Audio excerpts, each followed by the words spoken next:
Hi, I'm Greg Kochel with Stand to Reason.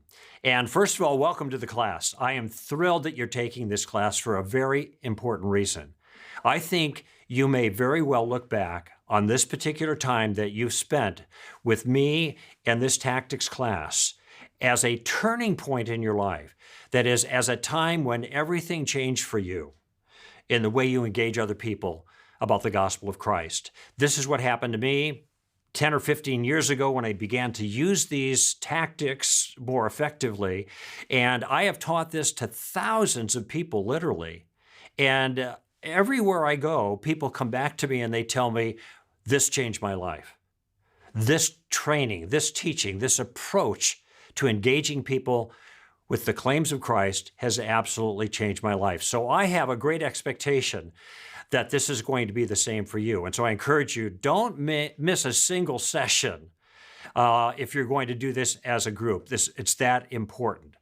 Now, the reason that you're going to be a different person, things are going to change for you because of this course, is because I'm going to provide for you something that has been missing in your training so far. I get a chance to speak at a lot of conferences. There are conferences where a lot of people go to them and a lot of smart guys are doing the teaching, okay? And they bring lots and lots of good information, and that's fabulous. We need it. And in fact, there's hardly a challenge that has been made on Christianity that hasn't been addressed by some really thoughtful person and dealt with, so we don't have to be afraid of anything. But there's a problem with these conferences, and the problem is, well, it reminds me of the Far Side cartoon where the guy's at a class, and it's a math class, and all the equations are on the board, and the student raises his hand and he says, "Professor, can I please be excused? My brain is full." You ever had that situation where you're just overwhelmed with all of the information? It's great, the information that's being given, but there's something missing. And the thing that's missing is a bridge from the content to the conversation, a bridge from the scholarship to the relationship. How do you take all of that stuff that you've been learning and get it in play in a productive way in a conversation? And that is the missing piece that I want to give you in our time together. So here's what I have in mind for our first session together. First, I want to define tactics. I want to tell you what they are, how they're used, and I want to warn you about a danger in using a tactical approach, okay? The second thing that I want to do is I want to suggest a significant change in the way you approach what we usually call evangelism, okay? A different way of looking at it.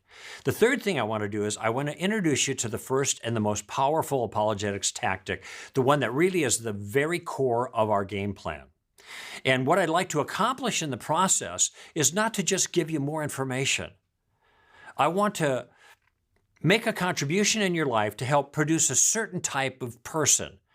Now, I call that an ambassador for Christ. An ambassador for Christ is somebody who has three essential skills. First of all, they know some things. Every ambassador has to have a basic knowledge of the thing that the sovereign wants to communicate through that ambassador, okay?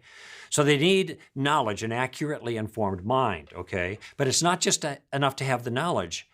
They have to have a means of communicating that knowledge that is effective. So I call that wisdom, an artful method.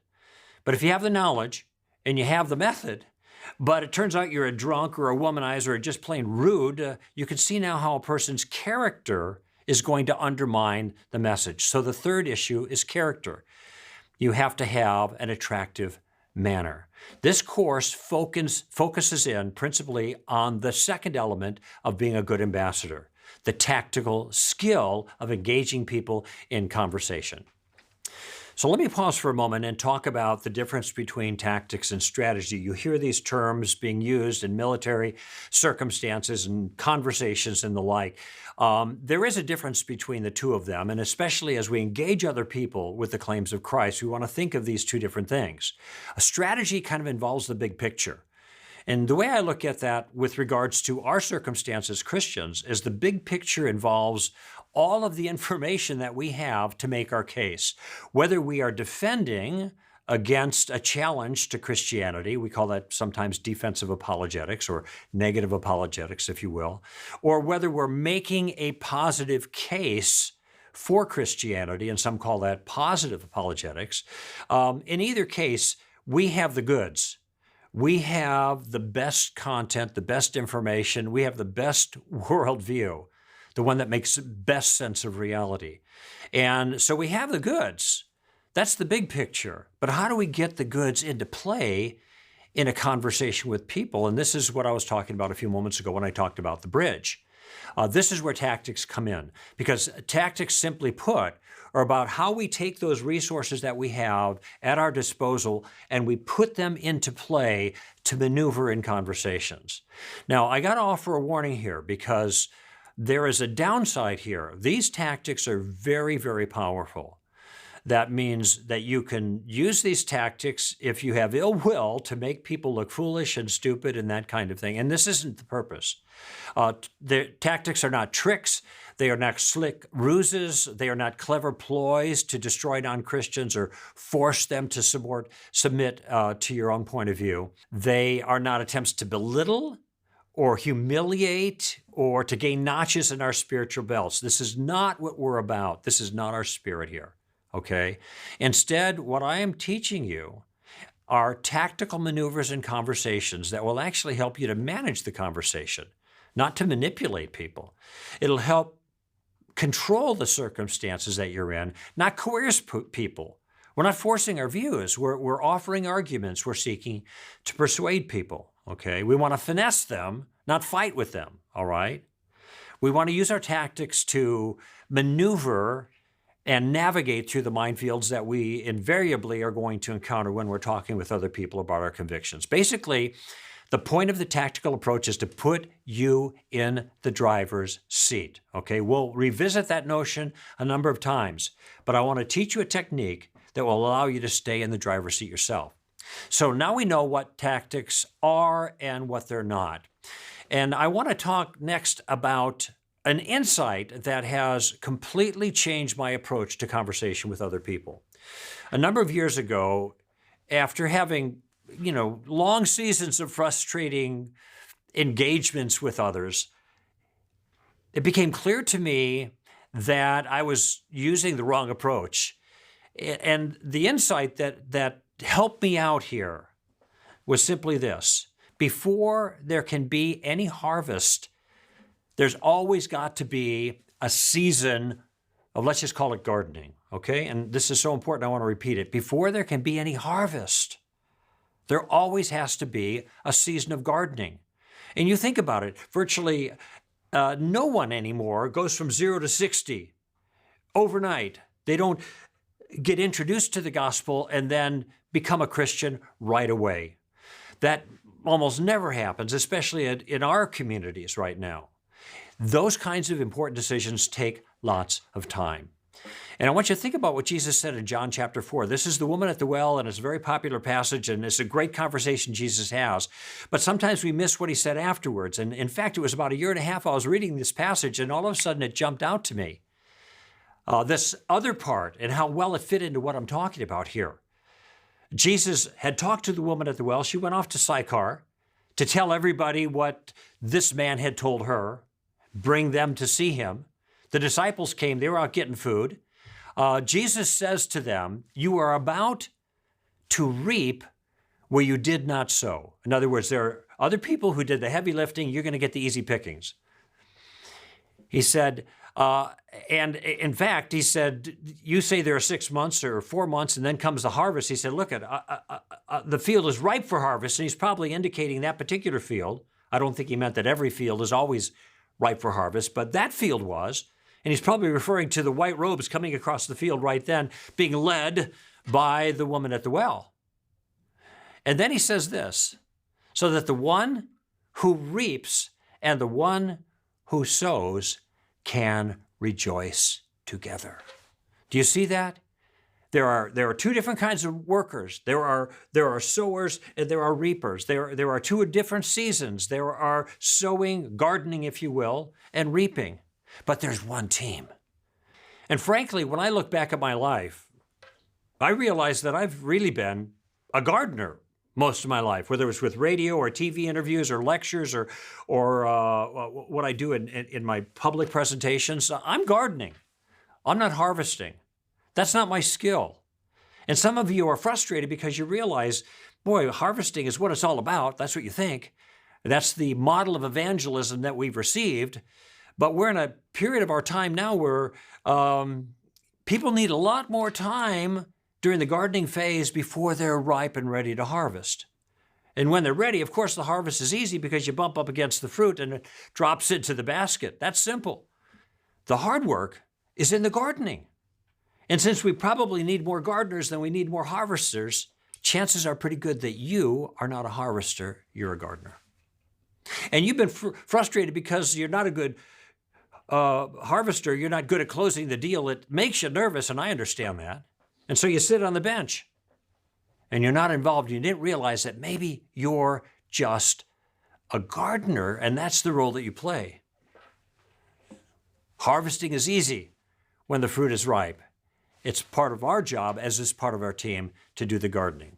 Okay? So I'm a gardener. I'm not a harvester. I suspect most of you are as well. And as such, understanding that there's always a season of gardening that's necessary before the harvest, I have modified my own goal. My goal when I go out is not to try to win that person to Christ. It may not even be to get to the gospel, because sometimes there's all kinds of stuff that have to be dealt with before people will take the gospel seriously. I have a different goal, and I encourage you to adopt the same goal. Now, what is that goal? So whenever I speak to a non-Christian audience, I have a different goal in mind, and I let them know this goal right up front. I say to them, I'm here tonight because my life has been deeply changed by an ancient teacher. His name is Jesus of Nazareth. And 40 years ago or so, when I was a student at UCLA, I began to think about the claims that Jesus made about himself, about the nature of the world, and the claims that he made on my own life.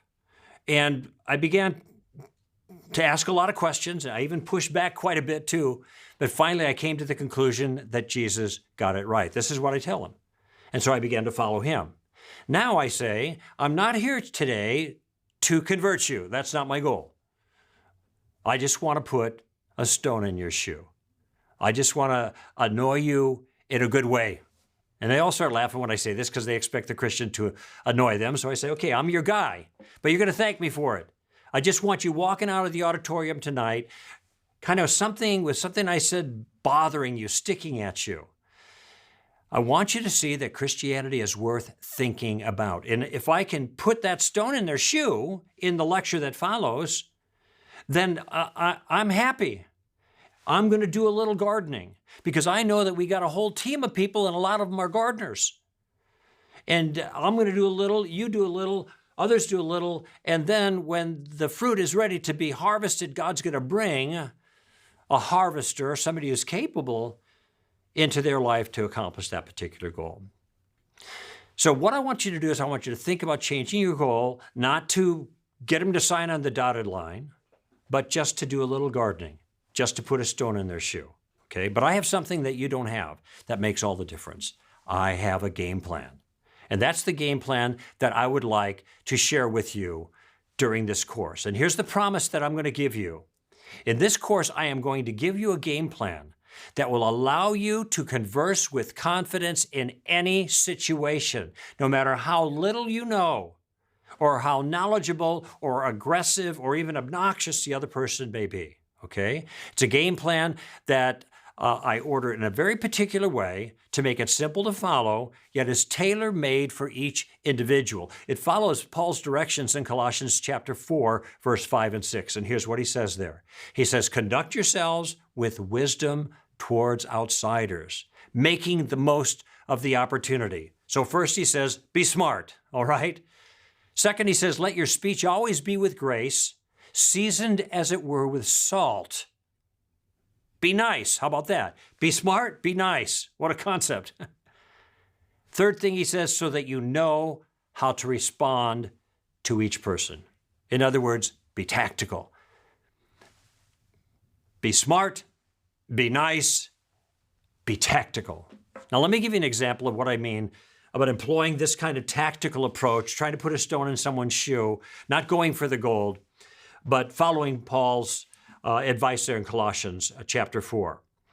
A number of years ago, I was having a conversation with a young lady in a film place. My wife and I, this is before our digital days, we were having some film produced, and I noticed that there was a pentagram hanging from her neck. Now, a pentagram is a 5-pointed star. It's usually an occultic symbol, but I wasn't exactly sure what it meant for her, so I asked her.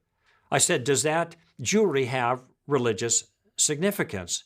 And she said, yes, it does. The 5 points stand for earth, wind, fire, water, and spirit. So, okay, I've heard this before. I wanted to know whether it really had religious significance for her, and I asked her that question. She said, yes, I'm a pagan. Now, I'm a trained professional, so I'm, cool and calm. My wife never heard that before. When she heard the lady refer to herself as a pagan, my wife started to chuckle, and then she caught herself, and she said, I'm sorry, I didn't mean to be rude. I just never heard anybody admit it before. She'd only heard the word pagan used when her girlfriends would call their kids in, get in here, you're a bunch of pagans kind of thing. But the woman wasn't offended. She said, well, no, this is a earth religion. And she began to explain how in her earth religion, they respect nature and life and the like. And I realized at the moment I was talking probably to a witch. And so I asked her, are you Wiccan? And she said, yes, I am. And then repeated this notion about respecting all life. Now, I know a little bit about witchcraft, and they do respect life, and that means that most of the time they're pro-life with regards to the abortion issue. So I asked her that. Are you pro-life with regards to the abortion issue? She said, no, I'm pro-choice.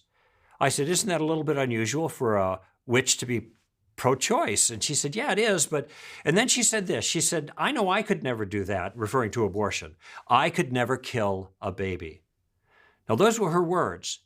Now, at Stand to Reason, we have training material about abortion, and we train people to make the case that abortion kills an innocent human being, baby killing if you like, but we don't use that kind of language because we don't want people to think we're advancing our case by using slick rhetoric, baby killer, that kind of thing. But now I'm not the one who is using that language. It's the witch who is the pro-choicer who's identifying abortion as baby killing. And one thing I hope that you get out of our sessions together is you get the conviction that you have to listen to what people say because they're going to give you stuff you can use. And I'm listening.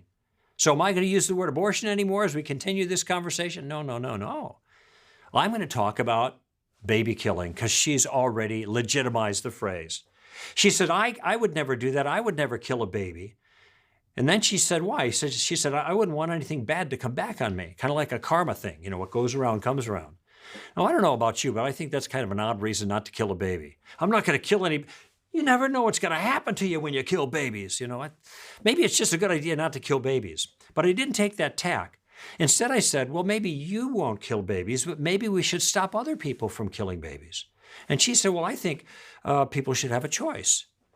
Now, what is the choice we're talking about here? By her own admission, the choice to kill babies, right? And so I asked her that. You mean they should have a choice to kill babies? And she said, well, I think all things should be taken into consideration. I said, okay, well, what would be a good consideration to make it okay to kill a baby? And she immediately said, incest. Now, notice what's going on here. She is trotting out all the pro-choice slogans, right? But she's not thinking about it because she's already identified abortion as baby killing, so all of the pro-choice slogans are now slogans in favor of baby killing explicitly. And it's starting to sound a little weird to me, but she doesn't get it because she's just using slogans. People do this all the time. And Christians do this all the time as well, okay? So I wanted to get her off her stride a little bit. I'm asking questions. Finally, I said, let me see if I understand your view. If I had a 2-year-old that was standing next to me right now who had been conceived by incest, on your view, then I should be allowed to kill this baby. Now, this question stopped her in her tracks. And she thought about it for a moment. And then she said, well, I'd have mixed feelings about that. Now, she meant it as a concession. I said, I hope so, at least mixed, She said it as a concession. But it got her thinking. And I noticed that the line is growing behind me, okay? So I realized that now I am interfering with her work product. And had I been of a different conviction, I might say, look it, folks, I haven't gotten to the gospel yet. Sit down, listen up, maybe you'll learn something. But I didn't do that. I realized that I'm a gardener. I do what I can. I put a stone in her shoe, and then I move on and trust the rest to the Lord. And that's what I did there. Now, I want you to notice something about that conversation. In that conversation, I asked 9 different questions. I used questions to begin the conversation, to gather information from her. I used questions to exploit what I thought was a weakness I saw in her view, her inconsistency. I also tried to show the natural consequences of her view. On her view, I should be allowed to kill this little child who had been conceived by incest. And, well, I like to say she was doing all the work because I wasn't doing any work. I was relaxed. But it turns out she wasn't doing any work either. She was relaxed. I was relaxed. There was no lines drawn in the sand. There's no dukes up. We weren't fighting each other. This is the power of using a tactical approach. This is exactly the way I want it. Now, at Stand to Reason, we have lots of different tactics. We have tactics with names like Steamroller and Taking the Roof Off and Just the Facts, Ma'am and Suicide. But there's one tactic that really is the core of the game plan. It's the best tactic that I've ever used. It can be used with other tactics, but it's the easiest tactic imaginable to stop a detractor in their tracks, to turn the tables, to get them thinking, and to put you in the driver's seat of the conversation. And remember, that's the place we want to be when we talk about tactics. We want to be in the driver's seat. And the tactic has a name, and the name is Columbo. Named after the famous Lieutenant Columbo, who always showed up at the crime scene wearing a trench coat like this, all wrinkled and messed up, looked like he slept in it. Maybe he did. I don't know. I got mine at a Salvation Army. So if you ever get something that's Salvation Army, my wife taught me always check the pockets because you never know what you're going to... Wait a minute. Oh my gosh. Look at that. A cigar. See, Lieutenant Columbo, he always has a cigar. Look at it. This is just a plastic one, so don't worry. All right? No problems here. I actually hate cigars. Whenever I find one, I always destroy it by fire. Completely. I don't want anybody to stumble. Anyway, so Lieutenant Columbo shows up. He also's got a pad of paper, right? But he can't use his pad of paper. Why not? Because he doesn't have a pen or pencil. He's got to bum a pencil off of somebody else, right? And this guy walks around the crime scene, scratching his head, mumbling to himself. He doesn't look like he can think his way out of a wet paper bag. He's stupid, but he's stupid like a fox. Because at some point, he's going to pause. He's got a method to his madness. He'll pause and rub his brow like he's deep in painful thought and say something like, I don't know. There's something about this thing that bothers me. Do you mind if I ask you a question? And he asks the question, right? And then he gets the answer. You're very intelligent. One more thing. And then he one more tings him to death, right? With question after question after question. Pretty soon people start getting upset. He says, I'm sorry. It's because I ask all these questions, but I can't help it. It's a habit. And this is a habit that you want to get into. The key to the Columbo tactic is that the Christian goes on the offensive in an inoffensive way with carefully selected questions to advance the conversation. Let me say that again because it's so important. The key to the Columbo tactic is that you go on the offensive, but you do it in an inoffensive way with carefully selected questions that can advance the conversation. Now, why questions? Well, for one, questions are polite. You ask questions of people, you draw them out. Okay? Interested is interesting, basically. So you're being courteous to people when you ask questions of them. Another thing is questions can buy you time. If you're not sure how to proceed, you're not sure where to go, well, you've asked these questions, you can be thinking about it.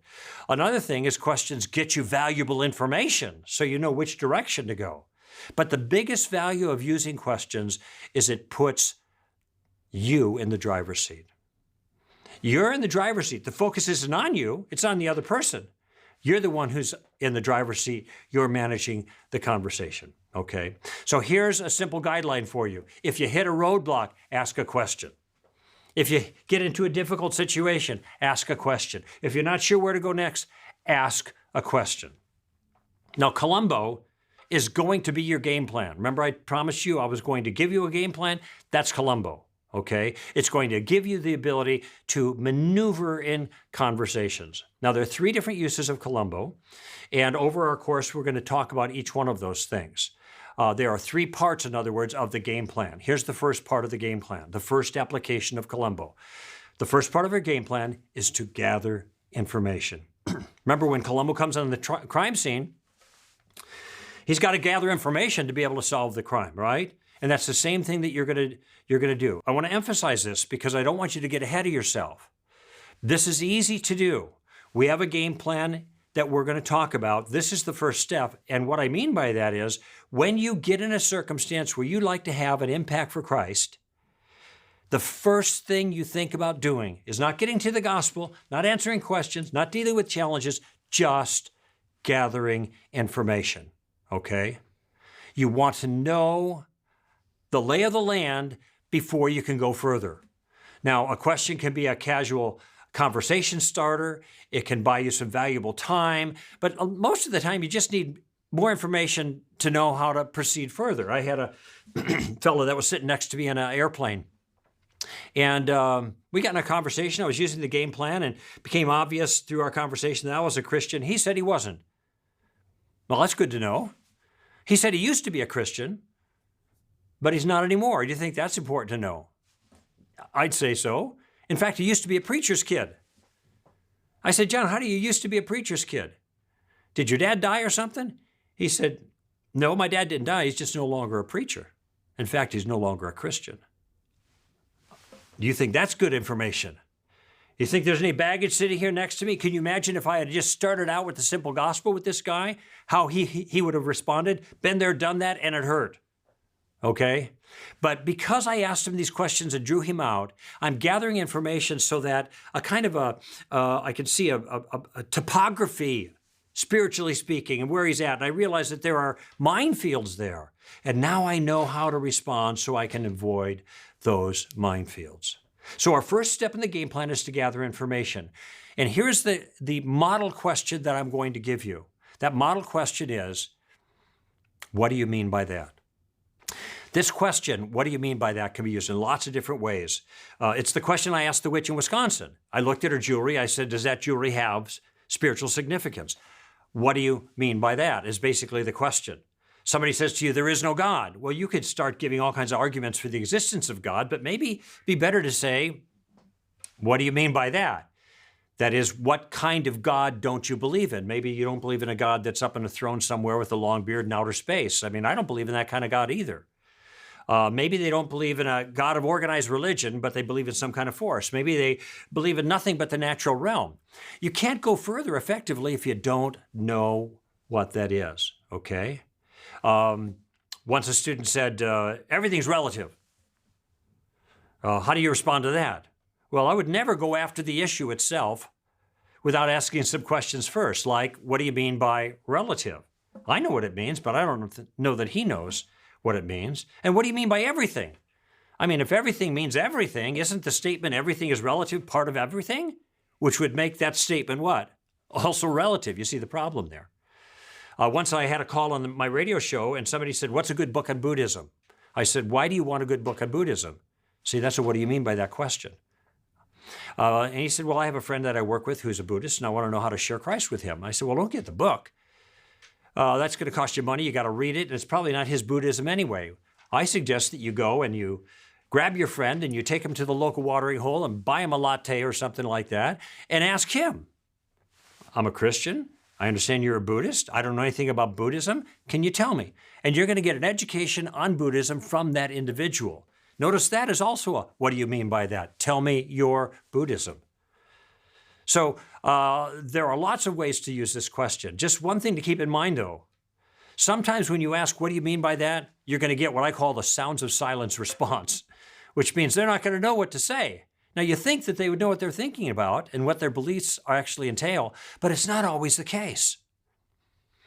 Sometimes they don't know, and you're giving them an opportunity to clarify their view. And they won't be able to advance their view based on ambiguity now because you're drawing them out with this question. It's a question you can ask all day long until the cows come home, and there's no pressure on you at all.